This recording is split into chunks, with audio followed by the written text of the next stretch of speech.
Capítulo 10. O perdão. As primeiras peregrinações do Cristo e de seus discípulos em torno do lago haviam alcançado inolvidáveis triunfos.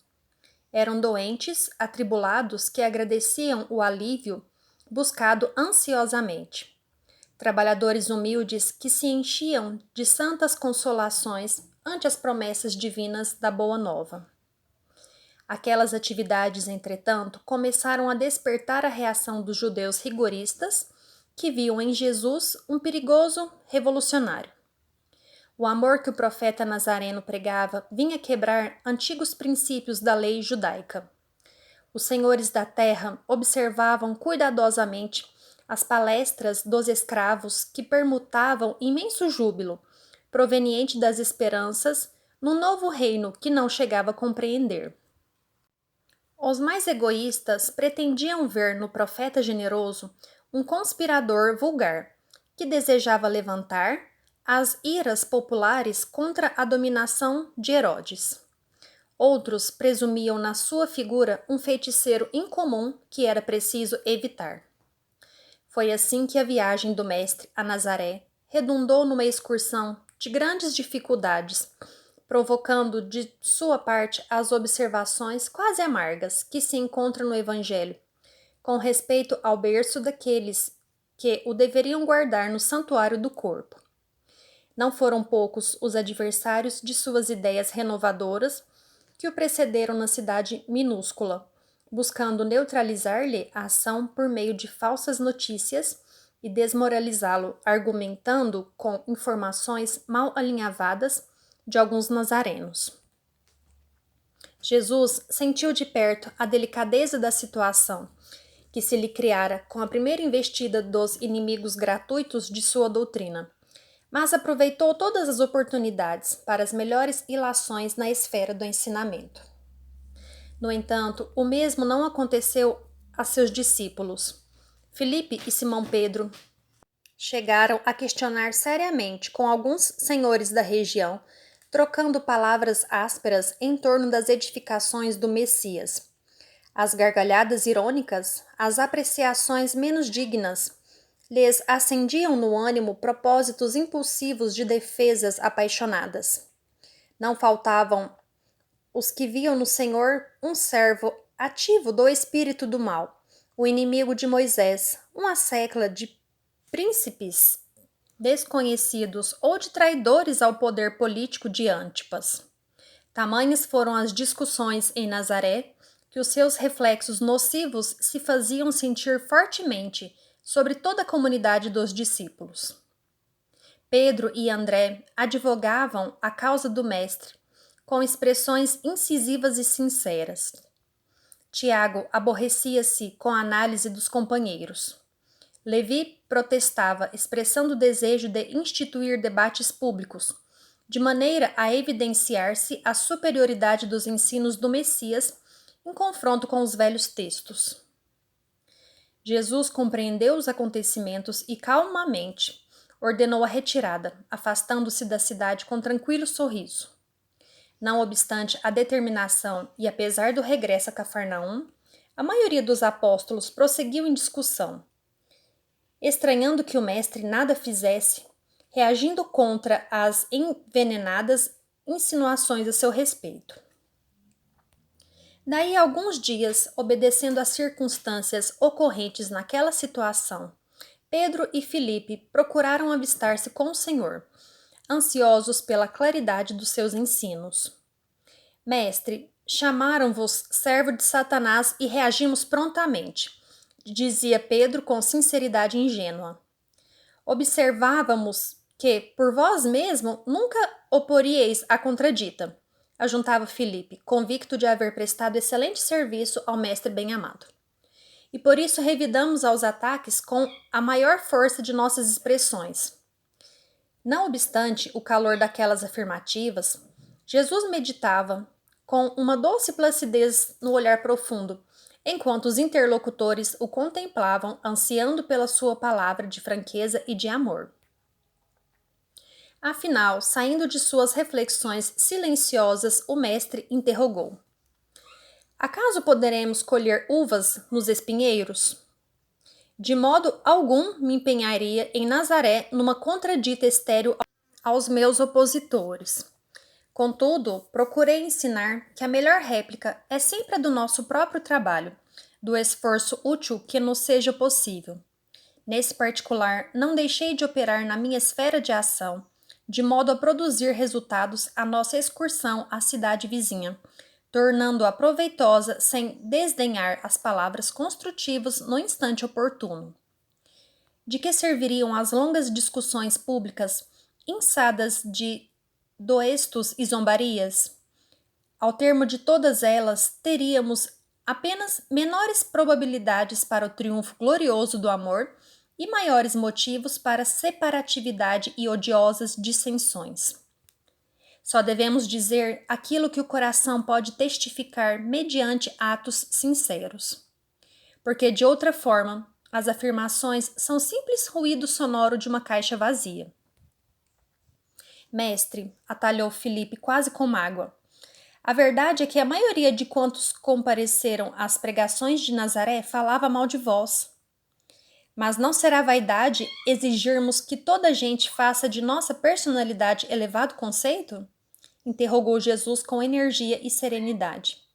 Nas ilusões que as criaturas da terra inventaram para sua própria vida, nem sempre constitui bom atestado da nossa conduta o falarem todos bem de nós indistintamente. Agradar a todos é marchar pelo caminho largo, onde estão as mentiras da convenção.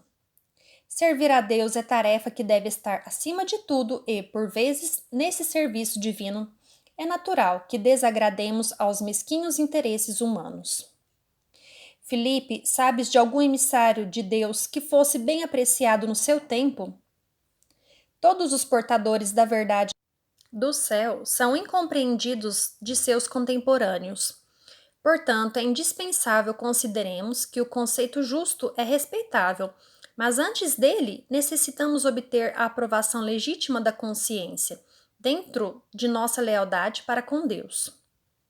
Mestre, obtemperou Simão Pedro, a quem as explicações da hora calavam profundamente. Nos acontecimentos mais fortes da vida, não deveremos então utilizar as palavras enérgicas e justas? Em toda circunstância, convém naturalmente que se diga o necessário, porém é também imprescindível que não se perca tempo. Deixando transparecer que as elucidações não lhe satisfaziam plenamente, perguntou Filipe: Senhor, vossos esclarecimentos são indiscutíveis. Entretanto, preciso acrescentar que alguns dos companheiros se revelaram insuportáveis nessa viagem a Nazaré. Uns me acusaram de brigão e desordeiro, outros de mal entendedor de vossos ensinamentos. Se os próprios irmãos da comunidade apresentam essas falhas, como há de ser o futuro do Evangelho? O mestre refletiu um momento e retrucou. Estas são perguntas que cada discípulo deve fazer a si mesmo. Mas, com respeito à comunidade, Filipe, pelo que me compete esclarecer, cumpre-me perguntar-te se já edificaste o reino de Deus no íntimo do teu espírito. É verdade que ainda não, respondeu hesitante o apóstolo. De dentro dessa realidade, podes observar que, se o nosso colégio fosse constituído de irmãos perfeitos, teria deixado de ser irrepreensível pela adesão de um amigo que ainda não houvesse conquistado a divina edificação. Ambos os discípulos compreenderam e se puseram a meditar enquanto Cristo continuava. O que é indispensável é nunca perdermos de vista o nosso próprio trabalho, sabendo perdoar com a verdadeira espontaneidade de coração. Se nos labores da vida um companheiro nos parece insuportável, é possível que também algumas vezes sejamos considerados assim. Temos que perdoar aos adversários, trabalhar pelo bem dos nossos inimigos, auxiliar os que zombam da nossa fé. Nesse ponto de suas afirmativas, Pedro atalhou-o dizendo: Mas, para perdoar, não deveremos aguardar que o inimigo se arrependa? E que fazer na hipótese de o malfeitor assumir a atitude dos lobos sob a pele da ovelha? Pedro, o perdão não exclui a necessidade da vigilância, como o amor não prescinde da verdade. A paz é um patrimônio que cada coração está obrigado a defender para bem trabalhar no serviço divino que lhe foi confiado. Se o nosso irmão se arrepende e procura o nosso auxílio fraterno, amparemo-lo com as energias que possamos despender. Mas em nenhuma circunstância cogites de saber se o teu irmão está arrependido. Esquece o mal e trabalha pelo bem. Quando ensinei que cada homem deve conciliar-se depressa com o seu adversário, busquei salientar que ninguém pode ir a Deus com um sentimento de odiosidade no coração. Não poderemos saber se o nosso adversário está disposto à conciliação. Todavia, podemos garantir que nada se fará sem a nossa boa vontade e pleno esquecimento dos males recebidos. Se o irmão infeliz se arrepender, estejamos sempre dispostos a ampará-lo e a todo momento precisamos e devemos olvidar o mal. Foi quando, então, fez Simão Pedro a sua célebre pergunta: Senhor, quantas vezes pecará meu irmão contra mim, que lhe hei de perdoar? Será até 7 vezes? Jesus respondeu-lhe calmamente: Não te digo até 7 vezes, mas até 70 vezes 7 vezes. Daí por diante, o mestre sempre aproveitou as menores oportunidades para ensinar a necessidade do perdão recíproco entre os homens na obra sublime da redenção. Acusado de feiticeiro, de servo de Satanás, de conspirador, Jesus demonstrou em todas as ocasiões o máximo de boa vontade para com os espíritos mais rasteiros de seu tempo. Sem desprezar a boa palavra no instante oportuno, trabalhou a todas as horas pela vitória do amor, com o mais alto idealismo construtivo.